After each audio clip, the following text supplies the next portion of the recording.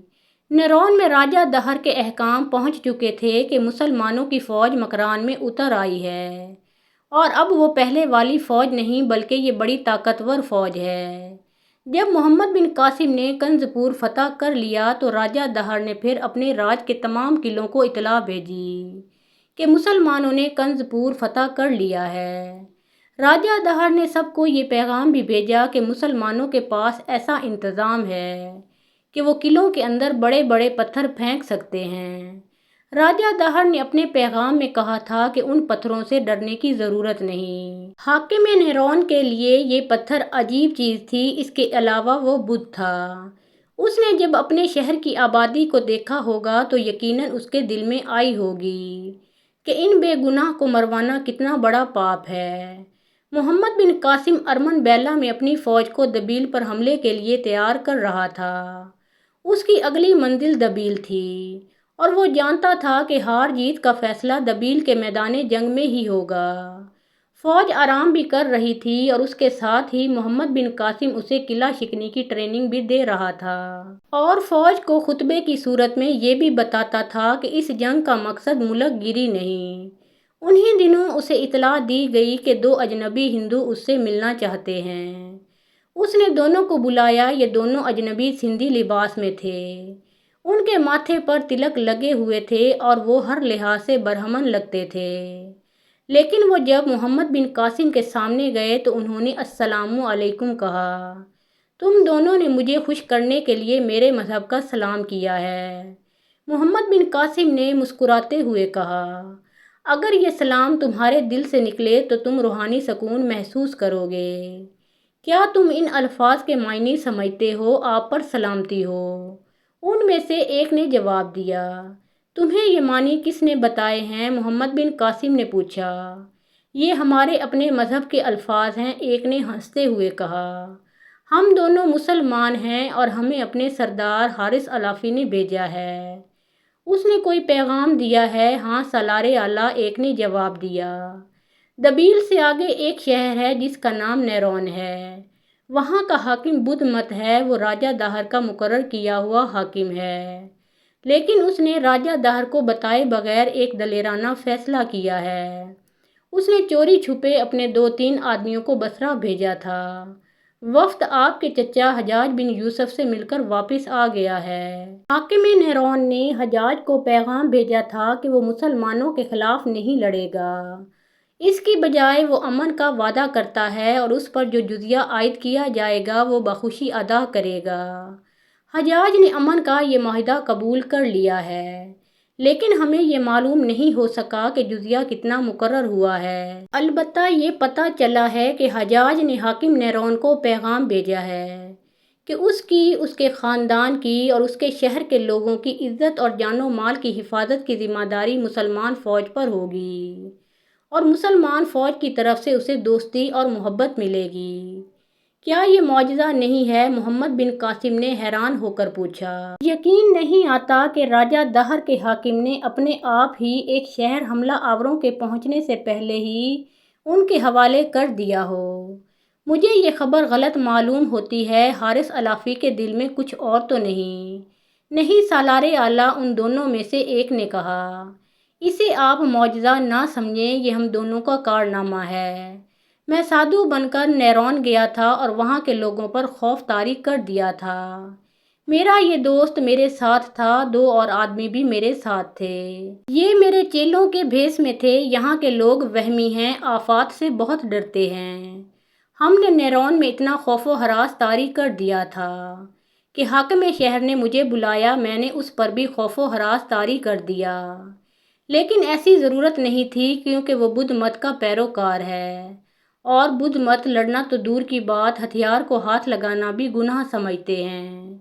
کیا تم یہ کارنامہ دوسرے شہروں میں بھی کر سکتے ہو؟ محمد بن قاسم نے پوچھا۔ نہیں سالار اعلیٰ، محمد بن قاسم کو جواب ملا، باقی تمام شہروں کے حاکم ہندو ہیں اور کہیں نہ کہیں پکڑے جانے کا خطرہ بھی ہے۔ پھر بھی ہم اس کوشش میں ہیں کہ آپ کے لیے راستہ صاف کرتے رہیں، لیکن ہمارے سردار حارث الافی نے کہا ہے کہ اسی پر بھروسہ نہ کرنا، کہیں ایسا نہ ہو کہ لڑنے کی اہلیت اور جذبے میں کمی آ جائے۔ میری اگلی منزل دبیل ہے، محمد بن قاسم نے کہا۔ وہاں کیا ہے، کتنی فوج ہے، مزاحمت کیسی ہوگی؟ مجھے ان سوالوں کے جواب کون دے گا؟ تم خود لڑنے والے ہو، تم جانتے ہو کہ محاصرے کی کامیابی کے لیے کن چیزوں کی ضرورت ہوتی ہے۔ آپ کو ان سوالوں کے جواب دینے کی پوری کوشش کریں گے۔ ان میں سے ایک نے کہا، لیکن ہمارا کام مشکل ہو گیا ہے۔ 2 شہر ہاتھ سے نکل جانے سے راجہ دہر دبیل کے دفاع کو مضبوط کر رہا ہے۔ کسی اجنبی کو شہر کے اندر جانے اور باہر آنے سے روکا جاتا اور اسے ڈھونک بجا کر دیکھا جاتا ہے۔ راجہ دہر کہاں ہے؟ اڑوڑ میں، الافی کے ایک آدمی نے جواب دیا۔ ہم یہ نہیں بتا سکتے کہ وہ دبیل آئے گا یا نہیں۔ ہم یہ جانتے ہیں کہ اس نے تمام سرداروں کو احکام بھیجے ہیں کہ فوجی قلعوں کے اندر رہے گی، کوئی فوج باہر نکل کر نہیں لڑے گی۔ ہم آپ کو خبردار کرتے ہیں، سالار اعلیٰ، الافی کے دوسرے آدمی نے کہا۔ مقابلہ بہت سخت ہوگا، میرا خیال ہے کہ راجہ دہر اروڑ میں ہی رہے گا، اور وہ اس وقت آپ کے سامنے آئے گا جب آپ کی فوج کم ہو چکی ہوگی اور باقی تھکن سے چور ہوگی۔ یہ سوچنا آپ کا کام ہے کہ ایسی صورتحال سے آپ کس طرح سے بچ سکتے ہیں۔ محمد بن قاسم نے ان کا شکریہ ادا کیا اور دعاؤں کے ساتھ انہیں رخصت کیا۔ اسے یہ اطمینان ہو گیا کہ یہ باغی عرب اس کے ساتھ ہیں اور ان کی طرف سے اسے کوئی خطرہ نہیں۔ محمد بن قاسم اپنی کامیابی کی اطلاعیں پوری تفصیل سے حجاج کو بھیج رہا تھا۔ ایک روز اسے بصرہ سے حجاج کا پیغام ملا، جس میں حجاج نے پہلی بات یہ لکھی کہ دبیل سے آگے نیرون ایک شہر ہے، اس کے حاکم اعلیٰ نے ہم سے امان مانگی اور جزیہ کی ادائیگی قبول کی ہے اور ہم نے انہیں امان دے دی ہے۔ حجاج نے محمد بن قاسم کو جو ہدایات لکھیں، ان کا متن مورخوں نے اس طرح لکھا ہے: اور جب تم سندھ میں داخل ہو جاؤ تو اپنی خیمہ گاہوں کے تحفظ کا انتظام کرو۔ جوں جوں دبیل کے قریب ہوتے جاؤ، احتیاط میں سخت ہوتے جاؤ۔ جہاں خیمہ زن ہوتے ہو وہاں ارد گرد خندق کھودو اور رات کو بیدار اور چوکس رہو، زیادہ وقت جاگو، نیند کم کر دو۔ فوج کے جو مجاہد قرآن پڑھ سکتے ہیں وہ تلاوت قرآن کرتے رہیں، جو نہیں پڑھ سکتے وہ رات دعاؤں اور عبادت میں گزاریں، اور تم اور تمہارے مجاہد ذکر الہی ہر وقت زبان پر رکھیں۔ اللہ تبارک و تعالیٰ سے فتح و کامرانی مانگتے رہو، عجز و انکساری سے، اور اللہ سے فتح کی امید رکھو۔ کبھی کبھی لا حول ولا قوت الا باللہ العلی العظیم کا ورد کرو اور اللہ تعالیٰ سے مدد مانگو۔ اور جب تم دبیل کے قریب پہنچ جاؤ تو رک جاؤ اور پڑاؤ کے ارد گرد 12 گز چوڑی اور 6 گز گہری خندق کھود لو۔ دشمن تمہیں للکارے تو جواب نہ دو، دشمن دشنام ترازی کرے، مشتعل کرے، برداشت کرو اور خاموش رہو، اس وقت تک لڑائی شروع نہ کرو جب تک میری ہدایت تم تک نہ پہنچ جائے۔ پھر میری ہدایت کے ہر لفظ پر عمل کرنا، انشاءاللہ فتح تمہاری ہوگی۔ محمد بن قاسم نے دبیل تک کے علاقے کی دیکھ بھال کے لیے اپنے جاسوس سندھی لباس میں آگے بھیج دیے تھے۔ ان میں سے جو بھی پیچھے آتا تھا وہ یہی بتاتا تھا کہ شہر کے دروازے بند ہیں اور باہر سندھ کی فوج کی کہیں بھی کوئی سرگرمی یا حرکت نظر نہیں آتی۔ ان رپورٹوں سے یہ ظاہر ہوتا تھا کہ راجہ دہر میدان میں لڑنے سے گریز کر رہا ہے۔ اس دوران ان عربوں کی بستی میں ایک واقعہ ہو گیا جنہیں راجہ دہر نے پناہ دے رکھی تھی اور جن کا سردار حارث الافی تھا۔ ان کی بستی مکران اور سندھ کی سرحد پر تھی۔ محمد بن قاسم نے مفتوحہ علاقے میں جو چوکیاں قائم کی تھیں ان میں ایک چوکی اس بستی کے قریب تھی۔ ہر چوکی کے 4 گھڑ سوار یا شتر سوار اپنے اپنے علاقے میں گشت پر نکلا کرتے تھے۔ یہ چوکی جو باغی عربوں کی بستی کے قریب تھی، ایسی جگہ بنائی گئی تھی جہاں کچھ سبزہ تھا اور اس سبزے میں گھرا ہوا ایک چشمہ تھا۔